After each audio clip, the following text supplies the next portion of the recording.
A fog can drift in from outside and get you. It can invade.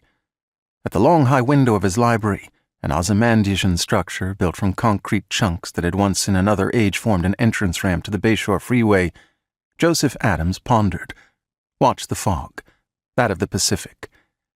And because this was evening and the world was darkening, this fog scared him as much as that other fog, the one inside which did not invade, but stretched and stirred and filled the empty portions of the body. Usually the latter fog is called loneliness. "Fix me a drink," Colleen said plaintively from behind him. "Your arm," he said. "It fell off? You can't squeeze the lemon?" He turned from the window with its view of dead trees, the Pacific beyond and its layer in the sky, darkness hanging and approaching, and for a moment actually considered fixing her the drink. And then he knew what he had to do, where he had to be. At the marble-top desk, which had been salvaged from a bombed-out house in the Russian Hill section of the former city of San Francisco, he seated himself at the rederizer, touched its on tab. Groaning, Colleen disappeared to search for a leady to fix her the drink. Joseph Adams, at his desk and rederizer, heard her go and was glad.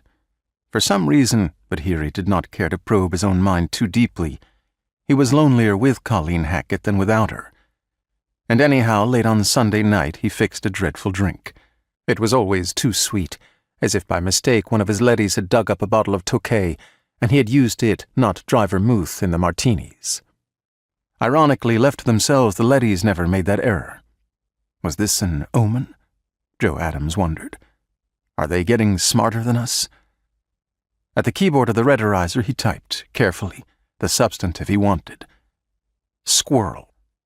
Then after 2 good minutes of sluggish, deep thought, the limiting adjective, smart. "Okay," he said aloud, and sat back, touched the rerun tab. The rederizer, as Colleen re-entered the library with her tall gin drink, began to construct for him in the odd dimension. "It is a wise old squirrel," it said tinnily. It possessed only a 2-inch speaker. "And yet this little fellow's wisdom is not its own.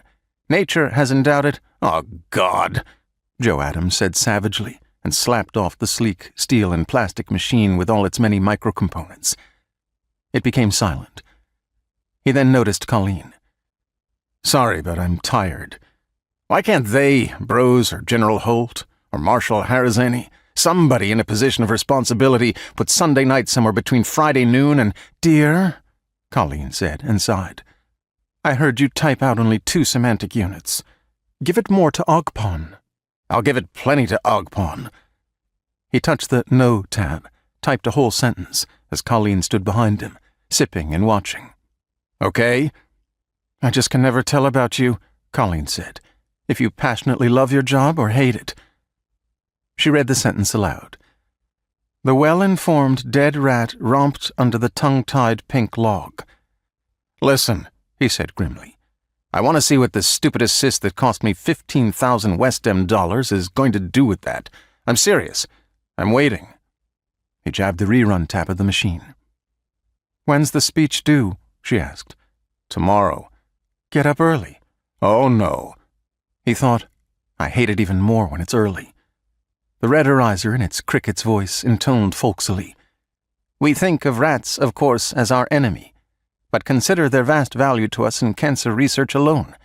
The lowly rat has done yeoman service for human—" Again, at his savage instigation, it died into silence. "Niti," Colleen said distantly. She was inspecting the authentic, long-ago dug-up Epstein bust in the niche that divided the west wall shelves of books, where Joseph Adams kept his reference texts on TV commercials of the past great 20th century, in particular the religious and the Mars Candy Bar-inspired creations of Stan Freberg.